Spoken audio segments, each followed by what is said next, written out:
have with us Professor Arvind Panagariya, who teaches at Columbia University.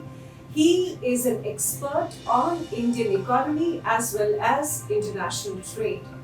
Welcome to Reason, the new Indians platform where we get to the reason of the issues that concern you. Welcome, sir. Thank you, Aarti. So it's a pleasure.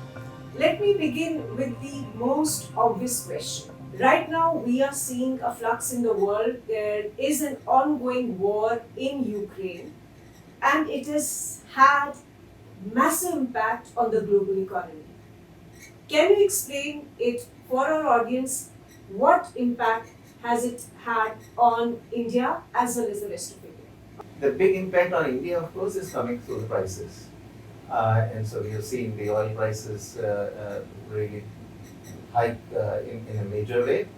There has been also impact on some of the cereals prices, particularly wheat in rice. So that also impacts us. So that's the main, and it then goes on to feed into inflation all around. Yes. So we see the inflation elevated virtually in every single country. India is no exception. So that's the major kind of transmission of the war into the economy. We can talk about details as we go. Yes. So this inflation, which is actually adding to the domestic inflation in India, which was there already. In fact, because of the coronavirus pandemic, there was a major downward trend in global economy. Do you think that this inflation can be controlled in India or in the rest of the world, even as the war is going on? So now let's look at a little bit of the origins of this inflation. So certainly almost every country expanded money supply during COVID. Yes. And we did too, there's no doubt. And so some of the impact, as you just said, is domestic as well. I mean, some of the source of this is domestic as well. But unlike other countries, particularly countries in Europe and countries in the United States, we did not do very large kind of income transfers, cash transfers. What we did was to restrict our social expenditures to providing subsidized or almost free food, wheat and rice to the poor. And in terms of the cash transfers, we were relatively restrained. India got a lot of criticism for that in those days when the pandemic was raging. But obviously the government felt it was on firm ground, and so it did not respond to those criticisms. But rightly so, in my view, I think I was probably the only economist endorsing what the government was doing at that time. I think subsequently, of course, many people have come to endorse it. But that I think turned out to be a very important contributor to restrained inflation. I think inflation did rise. So what you're saying is that India is relatively better off in terms of inflation vis-a-vis the rest of the world. There is no doubt on that one, because one way to look at it is that in the United States the inflation target is 2%, and currently at least the monthly inflation in the month of June went up to 9%. Yes, so that is huge for it. That's a huge gap, right? 2% target versus 9%. 9%. We are currently running at 7%. Our kind of target, 1 point target is 4%, but we allow a band of plus minus 2%. So up to 6% we have the tolerance level. So compared to the tolerance level, we are only 1% above it. So it is elevated, no question, and it is a matter of concern. But I think in relative terms, we are way kind of in a better spot. And I suspect, I sort of believe the analysis that the governor of the Reserve Bank of India has given, which kind of leads you to conclude that inflation should ease up in the second half of the current fiscal year. So I think even some immediate relief should be coming in, because some of the vegetable crops, fruits and vegetable crops will be coming in, and fruits and vegetables, particularly tomatoes, have been an important source of the elevated inflation. So we should get some help. And monsoon seems to be actually again quite good this year. So far, it looks like that. Looks that way. There's a lot of talk about the US sanctions on Russia because of the ongoing war. Are these sanctions also having any impact on countries like India? The impact is coming indirectly, but it's certainly coming, right? Because it is the result of the sanctions that the oil prices have really spiked in a big way. Similarly, I think whether it's sanctions or the war, certainly it's coming from there. The impact on the prices of cereals, in particular wheat. Most certainly, we are impacted, and But is it a huge impact for India, or is it marginal which we can absorb, which we can recover easily? we will certainly absorb and we will recover, but certainly there is a cost to it because we are very large importer of oil. So our import bill has risen, and that's likely to have an impact on the current account. To some degree, we are also helped by the fact that we are exporters of petroleum products. Yes. And so those petroleum product prices have also risen simultaneously. So, I mean, there's some redistribution, of course, because for the consumers, it still means high price. But for the country as a whole, higher export prices are good for us as well. So some of it gets cushioned that way. We'll certainly, we have dealt with these high oil prices before, and I think we'll deal with them as well now. Some impact also is happening on the exchange rate, but that is also coming from another source, which is the hike in the interest rates. So that's another actually channel through which we are getting impacted, right? Because ultimately it was the combined effect of COVID and the sanctions or the war.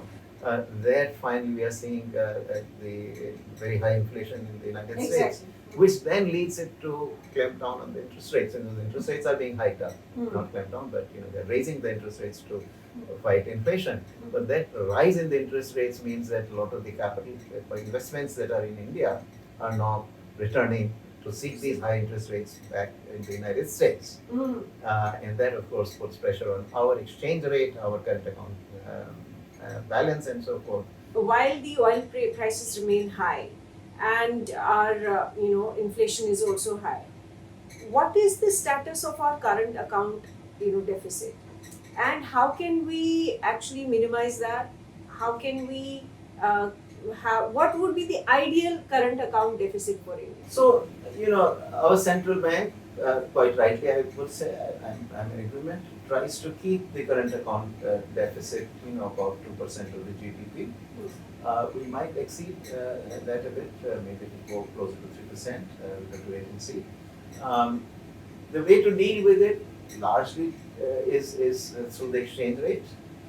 What you do is you let the rupee depreciate, and as rupee depreciates, your exports become more attractive to the foreigners because they look cheaper to them. And likewise, what we import from abroad becomes a bit more expensive, so we import less. So both, the exchange rate helps on both fronts. Exports would rise, imports would decline, so that will bridge the gap.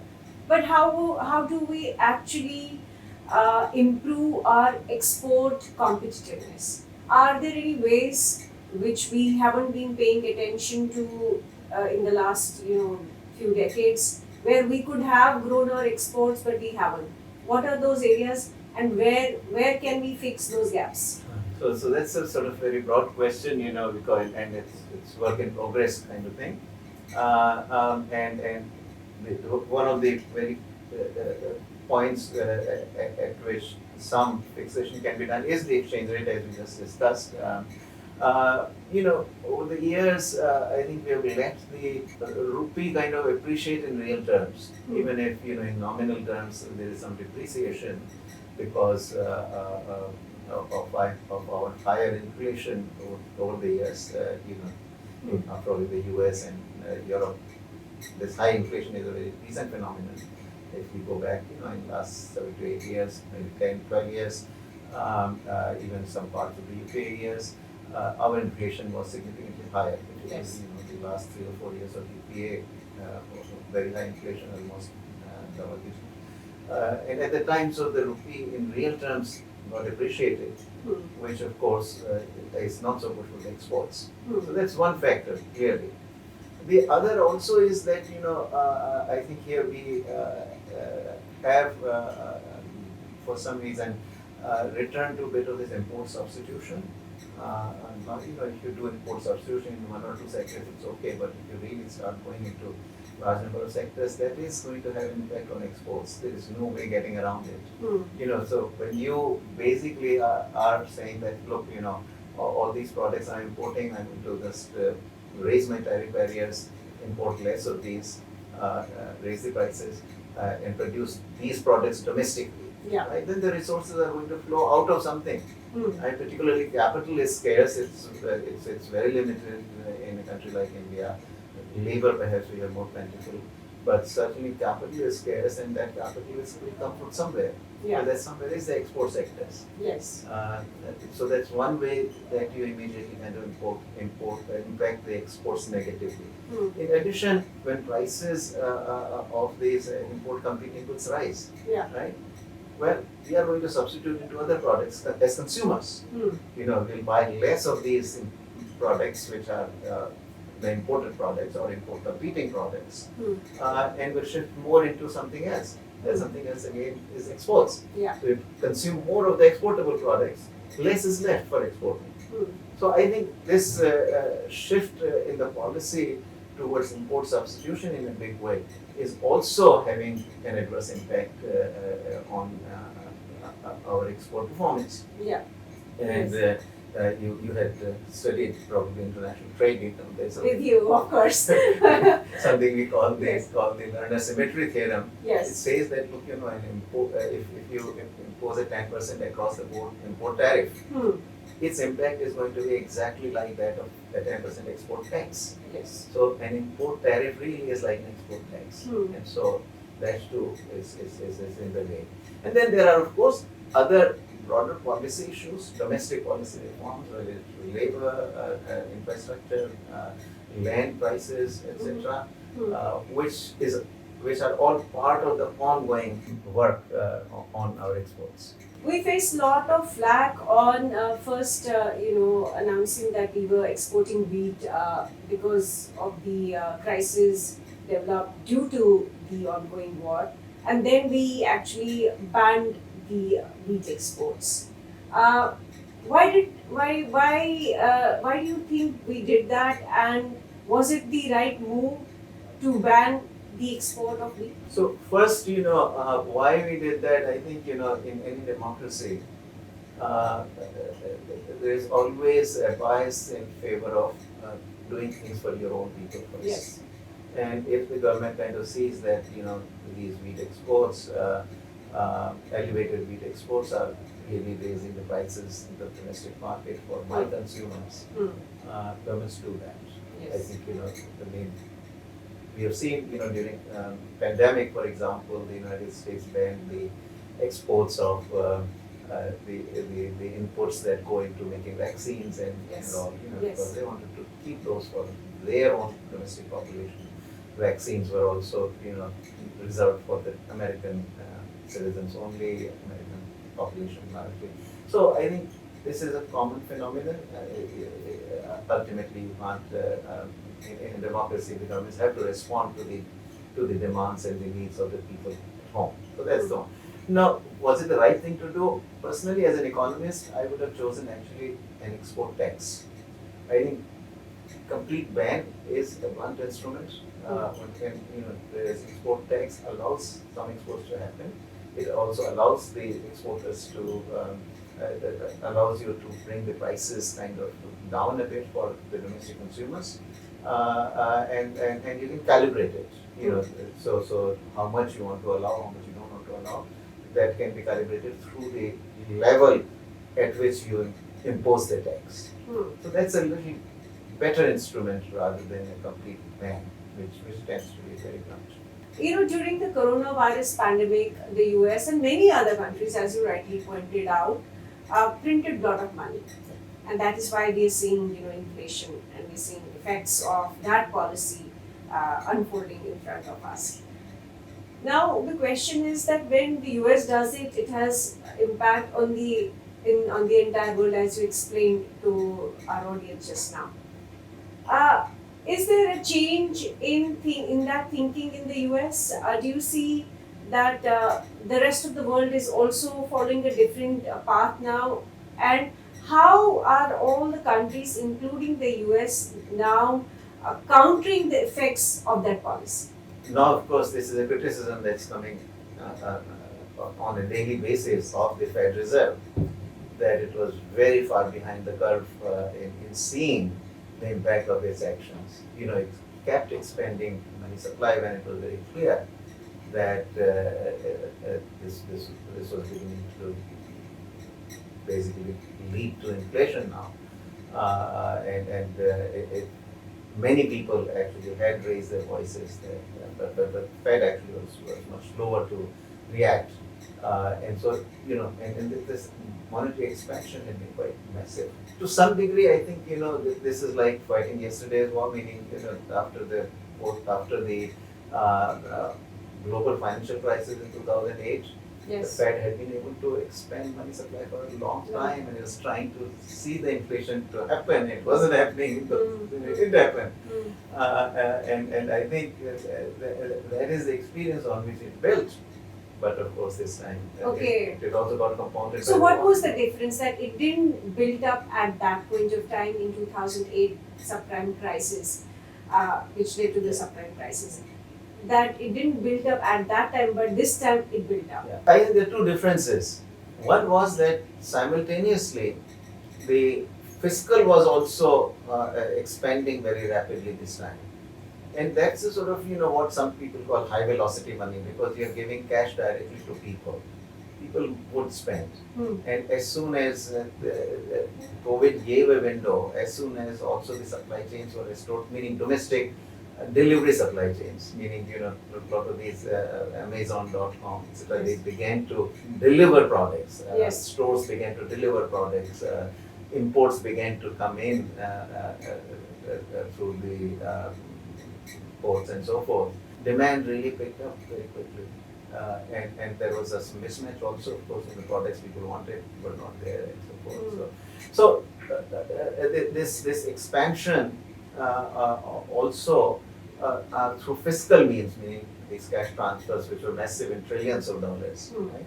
So, and what had happened during the COVID was that people were not spending even their own incomes, let alone what they received in cash transfers. Yes. And then when they began to spend, all of it actually, so savings had gone up massively in a couple of $1 trillion or more during COVID when they were not able to spend.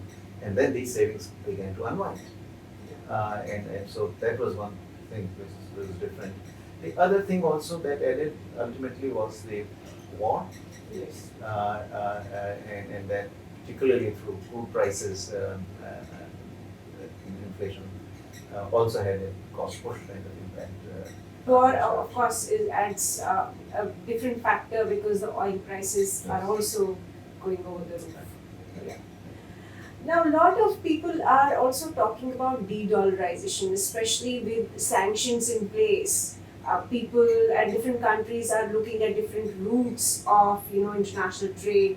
I mean, India-Russia trade has been going on, even as there is some impact. For example, in the diamond industry in Gujarat has had an impact.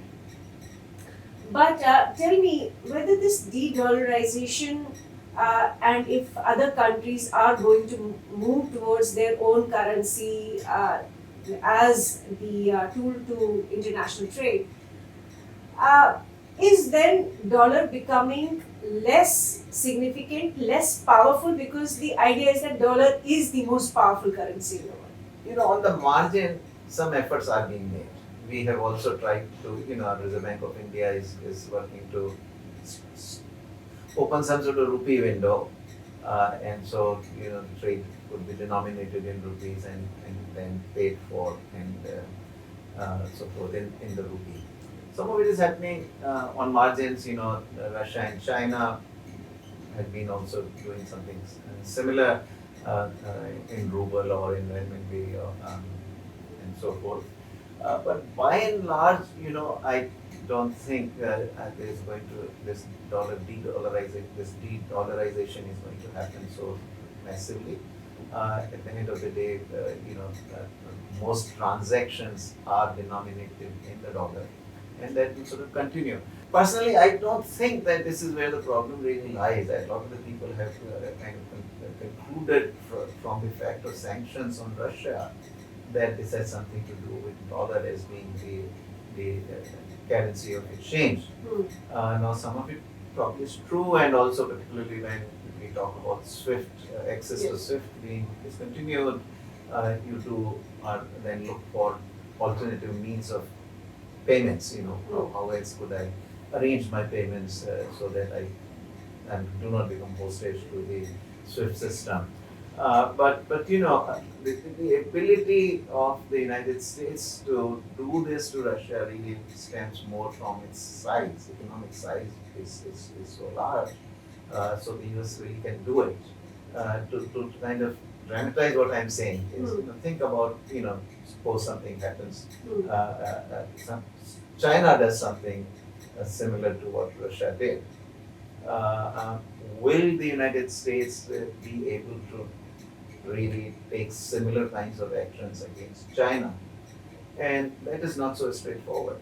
Take for example, China has probably $2 to $3 trillion of foreign exchange, which is mostly in treasury bills in the United States. Now, in the Russian case, the United States was able to freeze the Russian assets. Will the United States be able to do this to China? Right? I mean, as far as dollar is concerned, the issue is the same, right? Yes. Because Russian reserves are in dollars and Chinese reserves are in dollars. Everybody's reserves are in dollars. Dollars, ours, India's too. Yeah. But will the United States be able to do this to China? And I suspect that that's not going to be so easy, because there is a very large volume, probably almost twice of the dollar holdings of China in the United States is in China in the form of direct foreign investment. Yes. And so tons of multinational companies have their assets in China, located in China. Now, China will not sit back.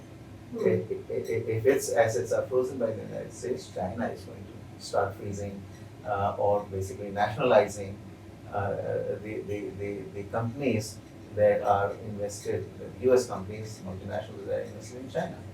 Now, that really makes life much tougher for the United States then, right? And, probably the United States multinationals are pretty powerful politically also in the United States. So that's going to be much tougher. So it is really the country size. In a large country can take action against small countries. What is the other factor that makes dollar, or what makes United States still the most powerful economy in the world? How integrated you are. In the US-China case, the interests are both ways. Right? So there are a lot of US interests in China, and likewise there are a lot of Chinese interests in the United States. So each can really retaliate against the other. Now, if the situation is asymmetric, that let's say India has a lot of interest, let's say hypothetically in the United States, but the United States doesn't have much interest in India. Then it gives the United States, even if India, India is not as large as China, obviously we know that, but even if suppose it were very large, but did not, but the US did not have many interests in the Indian economy, then it gives the United States a bit more asymmetric power to impose sanctions, because then we can't retaliate. But normally that's unusual, because if large countries in today's world have interests mutual. So in this globalized world, especially the big economies, they are so tied together that they can't really take any radical measures against each other. Is that what you're saying? Very correct. Very correct. So it's not the dollar, but it's the fact of size, And in the Russian case, look, the two very large economies, United States and Europe, or you can say European Union, we were on the same side. And so they both kind of, but even then, don't forget, I mean, even then, because Russia is so large in energy sector, Yes. it was not easy. I mean, ultimately they are all importing oil from, continuing to import oil and gas From from Russia. Russia. So at the end of the day, it's simply that Russia really needs those dollars. But if that were not the case, Russia was in a position actually to also retaliate through saying that, well, I'm going to really cut back my exports of oil and gas to you. Yeah. Right? And that in a winter for countries like Germany would have been a very tough thing to face. So there are limits to even what you can do to the smaller economies. So in a way, what you're saying is that the ongoing war in Ukraine is not a massive cost for Russia. One, because the sanctions do not have the desired effect, and second, Russia is big in energy sector, and therefore the West, at least the Europe, is dependent on Russia for its oil. So in the end, the war is economically not really bad for Russia. Is that? But I would say it's not bad. Obviously, it has had its cost, and the GDP has declined on a significant scale. It's not, but if the goal was to cripple the Russian economy to the point that they would think twice before continuing this war. I don't think that has happened.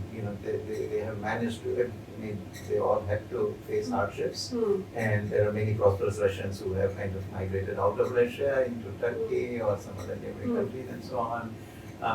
But nevertheless, I think. But what is the cost for Europe? Europe, economically speaking, of course, it's the same cost which the United States sort of also is there. It's the inflation, Inflation. High energy prices. High energy prices. And also food, some of the wheat prices. Yeah, food prices. Yeah. But of course, the fallout on some of the smaller countries is bigger. Is particularly those that import grains. We saw Trump actually pushing China on tariffs, and ever since the Biden administration has taken over, we aren't hearing much about this. Has that trade war gone to the back seat, and now because other things have taken priority? We are not hearing so much, but we should look at some of the prior history. If we go back during the Obama administration or even during George W. Bush's administration and all, the dissatisfaction with China on trade front had been bipartisan. The only difference was that Trump acted on it. And once Trump had actually acted on it, the subsequent Democratic administration, the Biden administration that came to office, did not reverse anything that Trump administration had done. Neither side has backed down actually, so the tariffs are very much where they are. Coming back to India, what are the areas which we should be concerned about in terms of international trade and also in terms of domestic economy? We need to continue with the reforms. So I think the government did take good advantage of the COVID crisis, and it often we just rhetorically say that every crisis is an opportunity, but nobody takes advantage of it. But I think in this case the government did take advantage, and a number of reforms were introduced. Labor laws were passed during this period. Lot of the foreign direct investment was opened up, including defense. Then we also had some of the definitions of. Although we did reduce our defense budget. So budget is a separate issue. I'm referring to the fact that we opened to foreign investment. Yes, 100% foreign investment was opened up during this period. Also, I think we knocked down the corporate profit tax rates. So on manufacturing now it's about 17%. On others it's about 25%. So we are pretty much globally competitive there in terms of the taxation of capital. So these are big things that got done. And what are the areas where we haven't been able to do anything? Now land markets in India remain very distorted. That's a tough area. The government, in its first term, had tried to reform this Land Acquisition Act, and because it didn't have the votes in Rajya Sabha, that reform didn't happen. And now, that having tried once failed, it gets much harder for the government to take this up again. It's the same thing as farm laws, Yes. that once if you reversed it, you have to do it through the states now. You can't center cannot Do it. So there are some setbacks that happen, but so land markets, I think, is something we need to do. It's largely a state subject. The central government can do only so much, but that is something. We So need states to do. will have to do it. States, yeah. I mean, what instrumentality you use and all. It gets whenever it's state level. There's a lot Things of don't happen. yeah, I mean, political forces come into play. because locally, local interests are powerful. Yeah, so center sits a little far away, so it's a little easier for center to kind of distance itself from the vested interests Yeah. for the states, and this is why also the farm reform, actually it's a state subject, Yes. and for 17 years every government, first the Vajpayee government, then Manmohan Singh government, and then again Modi government had tried it in the state with the states, but within the states the interest groups which are very powerful like these mandis, Yeah. they would basically, block any reform. So this is why the central government said that, okay, this is not working through this, so I'm going to take the action. But of course, in the end, it can succeed. All issues on financial markets, particularly banks, I think privatization has to happen. Both of the lot of public sector enterprises. The government has announced a policy. Yes. And some of it is not happening. That also needs to happen in the banks. We have seen, I mean, if I put it dramatically, in the last 10 years, the government has actually spent on recapitalizing these public sector banks twice the amount that it had actually spent on Air India keeping it alive. There is one more, very important one to me, I don't want to forget that. That's higher education. Yes. I think, now on medical education, the Prime Minister, when I was at NITI Aayog, had given to me to replace the Indian Medical Council Act by a modern law, Okay. and which we successfully did. And the result of it is that now, as you hear in Prime Minister's speeches themselves, the expansion of medical education is now happening at breakneck speed. Yeah. And we also opened the door to short courses, something like what in the US called the nurse practitioners, 2-year courses, which would allow because a lot of our providers in the rural areas and so forth are completely untrained. Now, the same thing has to happen in higher education. You see, we are operating under the University Grants Commission Act of 1956. Now, that act was, modeled on the British system. Yeah. But the British have gotten rid of their University Grants Commission long back. They started reforming in the 1980s, and all in all, there are very different governance regimes in place in the United Kingdom. I think we have done nothing, and so we need a new law. Now, the new education policy, the NEP, does have a provision for a National Higher Education Commission Act. Yeah. But nothing has happened. I think that, So higher has to be done. education, So yeah. higher education is very important also. There's this NEP, the education policy, says that there is teacher shortage of about 1 million teachers in our public schools. Now, Geeta Kingdon has looked at this, so she uses the official data, which are data by school. So it's a school level data, which gives you how many students are there in each of these schools, how many teachers are there in each of these schools, right? And now the norms of how many pupils per teacher, right? Those come from the RTE, Right to Education Right Act, to education. right? So she says that, okay, let's apply these norms exactly as written, even if I think they are not the right norms, but since those are the norms given, let's apply those. So she finds that, look, there are some schools where there is shortage, applying those norms. There are some schools where they have just the right number, and then there is also some schools where there is excess supply. There are more teachers than the norms require. Yeah.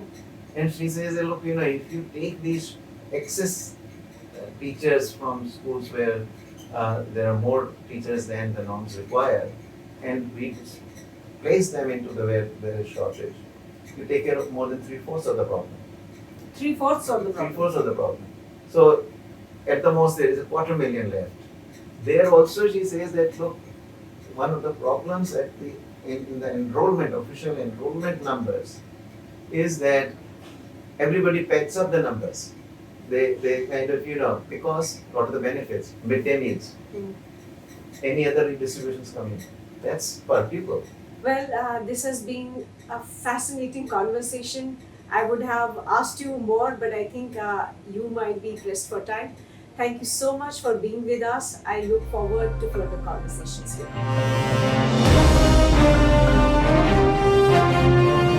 you.